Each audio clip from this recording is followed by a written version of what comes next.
Lauren Hellman, and I'm interviewing Dr. Burke. My first question is, what's one word you'd use to describe the school? So, Lauren, thank you for having me today. It's a pleasure to be here and to answer some of the questions that you have. So one word that I would use to describe our school district, I think growing is one word that I would use to describe our school district, not just because of the houses that we have and the families that are coming, but also because of the mindset that our district has adopted, that we want to be innovative, we want to grow every day, and we want to become, the best version that we can in Splendora ISD. Do you think that trend's going to go on to other schools? It depends. I think certainly here in the Houston area where we're experiencing a lot of growth, go ahead. Sorry, I've heard areas like New Caney have been looking at what's the program name? Capturing Kids' Hearts, like how it's done here. Okay. I'm trying to I've heard mimicking it. Oh. So do you think that's going on into other places? I hope so. I think it's important that, we have a good model for relationships for our students and our staff and our teachers. I think that's important. And it would give me great joy to see other districts emulate what we do here in Splendora ISD. So what is one word you'd use to describe yourself? One word that I would use to describe myself, I think driven. I come from a family of educators. My dad was a principal and assistant superintendent. My mom was a reading teacher, and I think I'm driven to do what's right for the kids not just in our school district, but in public education in Texas. I think that there's a lot of work to be done to advocate for our kids when so many things are going against them. I think it's our responsibility, my responsibility as a leader, to always constantly be focused on that and to be driven in that pursuit. How do you think that helps you with your job? I think it keeps me grounded and focused on what I need to be doing. And so, there's a lot of challenges in the superintendency in public school. And I think if you're focused on the right things, that, you'll always pursue things in the right way. So what made you want to be where you are today? Oh, that's a great question, because I did not start off when I was a little kid wanting to be a superintendent, right? I don't know who has those dreams, but I think just the standard that my parents set and the just my previous opportunities to serve in public education as a coach and a teacher, high school principal, this is my 6th district to be in, and I think it's in some ways it was a natural progression, but I think wanted to affect things on a bigger level. And so that's why I became a superintendent. Okay, what are your career goals? I think I've achieved them. Really? Yeah, I think so. I mean, I've gotten to the superintendency, and I want to help this district in any way I can, and kind of shepherd Splendora ISD in terms of being ready for the growth that's coming. I love working in this district. I love working with a team in a community that's committed to the success of its kids. I would say if there's anything else that I would want to do, it would be to maybe serve on a bigger level, be a little bit more tuned in to some of the state legislative agendas, and just grow that influence in the right way. What do you think is the most difficult part of your job? I think it's the decisions, right? I make a lot of decisions on a daily basis, and a lot of those decisions have a lot of weight to them. And so you want to make sure that you can live by the decisions that you make, and that you're driven by the values, that you espouse, and the values that we have here in this district, because it's like throwing a rock into a pond, right? Every time that happens, there's ripples, but some of the decisions that I have to make, it's like throwing a boulder into the pond, and those ripples are really, really big, and they flow out. And so I just have to make sure that those decisions are made in the right way with the right processes. So what do you think is the best part? Oh, I think it's the kids. I mean, why wouldn't anyone say that in public education? I mean, you guys are the reason that we're here, and I see my own daughter starting school, and she's in pre-K, and just I remember my experience in school. It made me the person I am today, and I want every kid to have that opportunity to, experience their dreams, live out their hopes, and get to live their passions. And so I think that's the best thing about my job, is seeing kids succeed and even seeing teachers succeed, right? I mean, that's why we're here. So would you say your main focus is the kids or the teachers? Oh, I'd say the main focus is the students for all of us, right? I mean, we're all here to serve our kids and our community. And so I mean, obviously our teachers are very, very important. And I think we're a community that helps, educate our kids. But if we don't have kids, we don't have jobs, right? Mm-hmm. And at the end of the day, we're here to serve our students. So what do you think is the biggest challenge you have to overcome? Sorry, what do you think is the biggest challenge you've had to overcome with your job? Great question. I think there's been a lot. There's been hurricanes and floods and COVID, hacking, internet hacking, a lot of things. I would say, though, the biggest challenge is it's been the pandemic. It's been COVID, just because we didn't have a playbook for that. With hurricane, you kind of know what's going to happen. There's going to be an end to it. With this, it was so disruptive, and it just caused us to really think about things in a different way, but also it's like swimming in muddy water, right? I use a lot of metaphors, and similarly sorry. It's okay. But I think it's just, you don't really know what's going to happen, and so you have to make those decisions, and the trick is not to make long-term decisions on a short-term problem. So, we've had to really fight against that this year. It's just, instead of being reactive, we've had to really be strategic and proactive and think about, okay, if I make this decision now, is it going to affect us for a long time when this pandemic is over? So we've had to really be intentional about how we make decisions in the middle of this crisis. How do you think these decisions affect your relationship with the community? I know a lot of times there's parents who fight. Yeah, I think when people don't have clarity about the decision or the outcome or the process or whatever it may be, then their anxiety level goes up, right? And I know that our parents, every single one of our parents, wants what's best for their kid or their children. And sometimes we have to make decisions where we can't release a lot of information, or the information is not, what people want to believe. And I think in this situation, with everything being so political through the pandemic, some of the decisions we've had to make are made with the safety of our kids and staff in mind. But a lot of times, the outside influences come into play there, and for whatever reason, I mean, there could be a multitude of reasons. People aren't going to be happy with everything, right? And so I guess that's what I've learned in this during this pandemic, is I'm not going to make everybody happy. So I just have to make the decision that I feel like is the best for our kids. Do you see yourself as a people pleaser, wanting to make everyone happy? I think I was early in my career. I think now, I have a test when I go home. If I can look myself in the mirror and say, you made the right decisions for the right reasons today, then I can go to sleep at night. So I wouldn't say that I'm necessarily set out to please people. I want to make sure that people trust our district. And so I want to make sure that when we make those decisions, we give the most information, the most transparent and honest information that we can, so that parents do trust us, because they're trusting us with the most important thing they have, and that's their children. So what is your favorite thing about the district? I think my favorite thing about our district is just the way we pull together, right? I mean, I went to a district that was about this size. I went to Hardin-Jefferson, which is right across the way in Beaumont, and I think when you have a district that's a one high school town, I think there's a commitment in that district to who we are, right, in Splendora. And that's my favorite thing, right? Seeing our community come together, seeing, people, even in time, mostly in times of crisis, when we come together and everybody knows what the main focus is and they stick to that. So I think that's my favorite thing, just the way that everybody pulls together. Do you have any upcoming plans for the district? Lots. Some I can say and some I can't, right? I mean, I think the biggest thing we're focused on right now is the growth that's coming. And so my biggest plans for the district right now are to make sure that we have good processes in place that provide clarity to how we do things in Splendora ISD. A lot of our processes have been well, this is what we did 3 or 4 years ago, and now we have to make sure those processes are written down so that when people are faced with a decision, they don't always have to wait on their principal, or they don't have to wait on the superintendent or the board of trustees. That policy is there so that we can take action, because when the growth hits, we can't afford to not be agile and responsive. What kind of district do you want Splendora to become? I want Splendora to be a destination district. I want this to be a place where people say, I want to be there. They've got great things going on. They're doing things in the right way for kids. They're innovative. They can be a place where we can look to say, this is how you do it in public education. That's what I want our district to be. What are your values towards the school?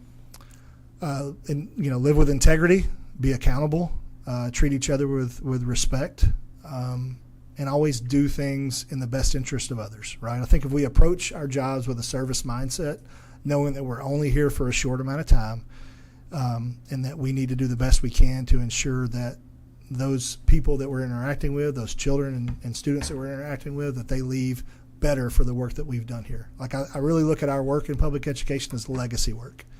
We're building a legacy, and we're building better communities, we're building a better democracy, and I take that to heart. What do you believe can impact the district in the most positive way? That's a great question. I think there's a lot of things that can. I think, you have stumped me. What do I think can impact the district the most? I really think that it's trust, right? I think if we can ensure that our community, our students, our staff trust what we're doing, and more importantly, why we're doing it, then I think we'll be able to make great strides, right? And I think if you don't have that trust, you're always going to be, in a difficult position behind the eight ball, so to speak, right? So even like when we pass a bond, it's not that we want to pass the bond, it's that we want to generate enough trust to make sure that our community builds a future for our kids.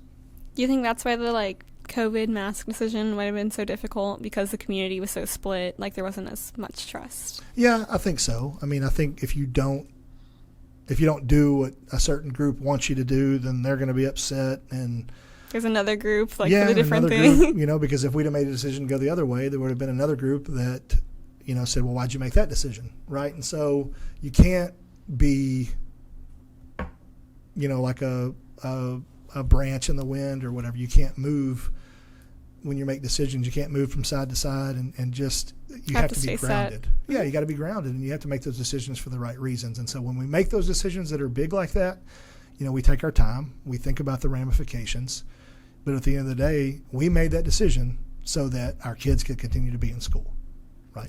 Is there anything you'd like to change or get rid of about the district schooling? I think if we could give our teachers the time and resources and space, free from state accountability, I think that's the one thing I would change, right, is the power that state test has over public education. And I think it does not value the work that our students do on a daily basis. It does not value the work that our teachers do. I think it puts us at odds with what our true responsibility is. I think we're accountable to our community, right? At the end of the day, we're accountable to them to make sure that the hopes and dreams that they have for their kids are realized. But the state test is such a heavy anchor for our district that if we could remove that high stakes accountability from that test and just make it another assessment rather than a test that carries that kind of weight, then I think our teachers would be freed up to really teach the way they want to teach, and we could lead in a way that supports that and supports innovation and supports learning authentically. How have you helped teachers or students improve in the past?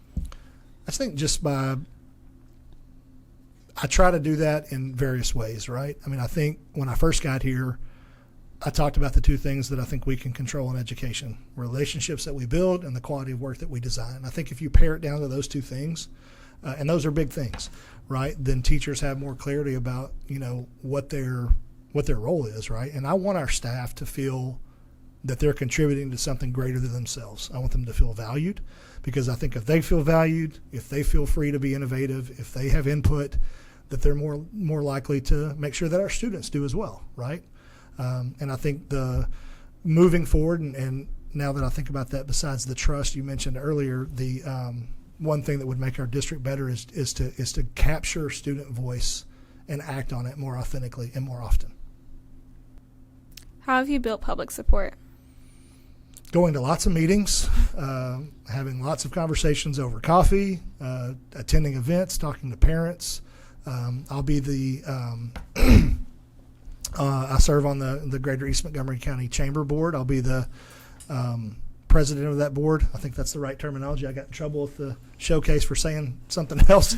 But just being an advocate for Splendora ISD, a representation a representative of Splendora ISD at various things so that we can build support not just in our own community but across East Montgomery County, across the state. It's advocating at the legislative level with our senator and representative. It's serving on different organizational boards like Texas Association of Mid-Sized Schools.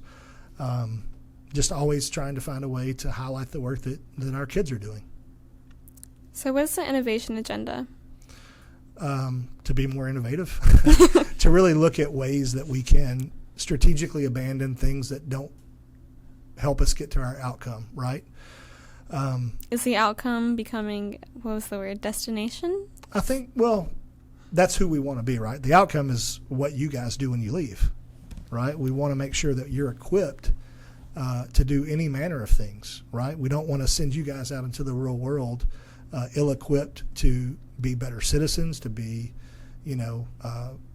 better parents, to be better business owners, entrepreneurs, right? And so I think the innovation agenda is really understanding and staying abreast of what are the trends that we're seeing in the real world and how do we equate what we do in school, to that end, right? It's like at the turn of the century, last century, we were preparing kids for factories, right? And so the way that we ran school, helped to train them to do that. We're not doing that anymore. We're not sending kids out into factories, right? We're teaching them to, edit videos like we talked about earlier. We're teaching them to be better public speakers. We're teaching them to determine what are true and accurate sources of information, right? And so the things that we do in school, the practices and the lessons that we teach and the experiences that we design for our kids need to be reflective of that sort of ever-changing and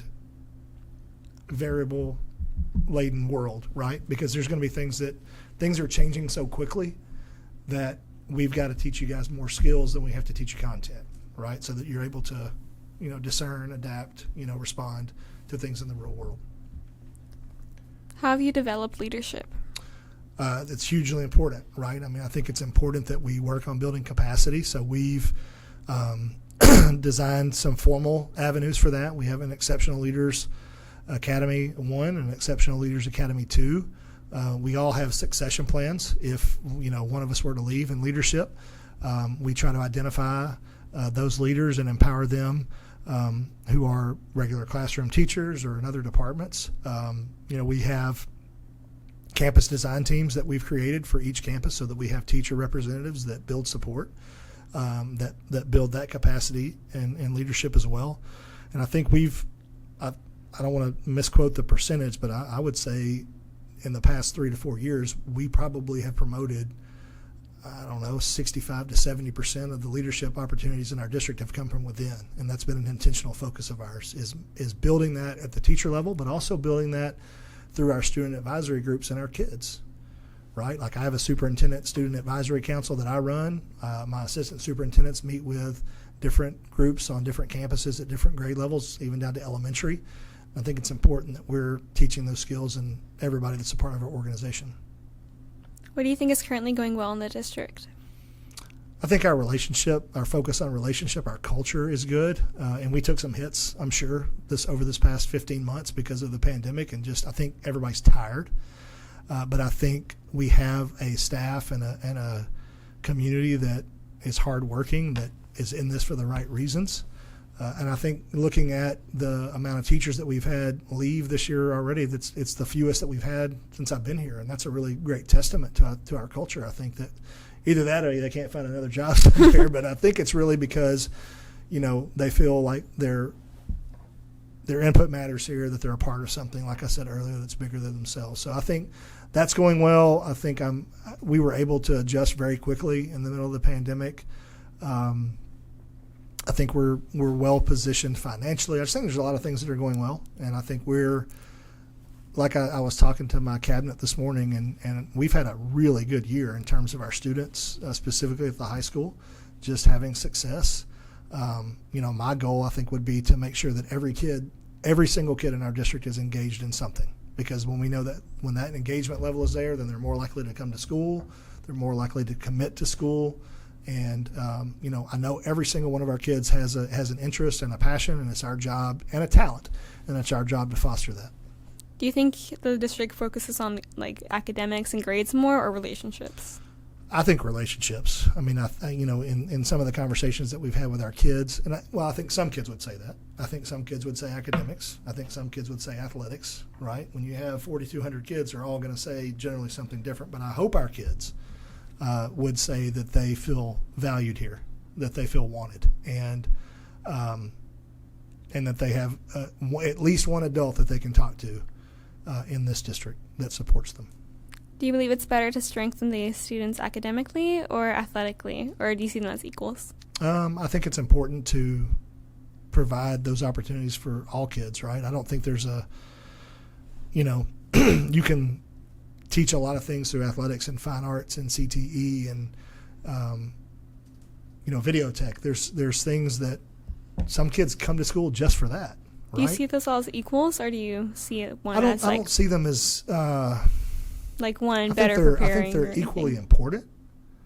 I think some kids have a natural affinity and an inclination to be more academic. I think it's important that we're exposing our kids to all those things so that they're well-rounded.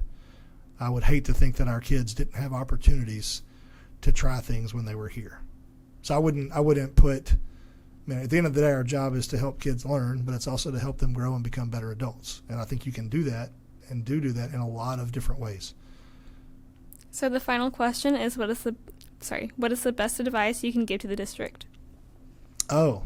Just embrace growth, embrace opportunity. Don't close your mind off to new things. I think it's when I first got here, I made and I stole this from somebody. I didn't come up with this, but there's two different seas, I guess. The Sea of Galilee and the Dead Sea, right? And one of those, the Dead Sea, is a closed system, so it only takes things in and doesn't send anything out. And so as a result, nothing can survive in the Dead Sea. The Sea of Galilee takes things, there's a flow, that come in, they come out, and that's what kind of district I want our district to be, right? I want us to be open to new perspectives. I want us to, just like with what you said about New Caney, I want us to help other districts, right? And if a teacher or a student leaves our district and goes somewhere else, I want them to have the same kind of experience that they had here. So I think it's our responsibility to open our minds, to be, to have that sort of perspective where we embrace new things, not just because they're new, but because they might work for our kids, right? And so I'd hate to think that we had closed-mindedness here, and I would hate to think that we don't want to embrace the opportunities that growth is going to bring with it. And, we have a chance here to make this district and community the best version of itself that it can be. And I think that's what excites me. That's what gets me motivated every day, because it's a hard job. There are days when I'm like, am I doing this for the right reasons? And did I make the right career choice? But at the end of the day, when I see a kid that presents to our school board that she went home and did a social contract with her family, or when I see a kid have success, in band, or when I see a teacher, talk about what a great lesson they had that day, that's the kind of thing that motivates me and makes me realize that I did make the right decision. When I see my daughter come home and say, okay, and she's in pre-K, and say, okay, everybody put your phones down, let's do good things, then I know we're making a difference. So is there any ways that the people viewing can contact you or ask you anything? Sure, I'm not hard to find. They can find me on the website. They can email me at jburke@splendoraisd.org.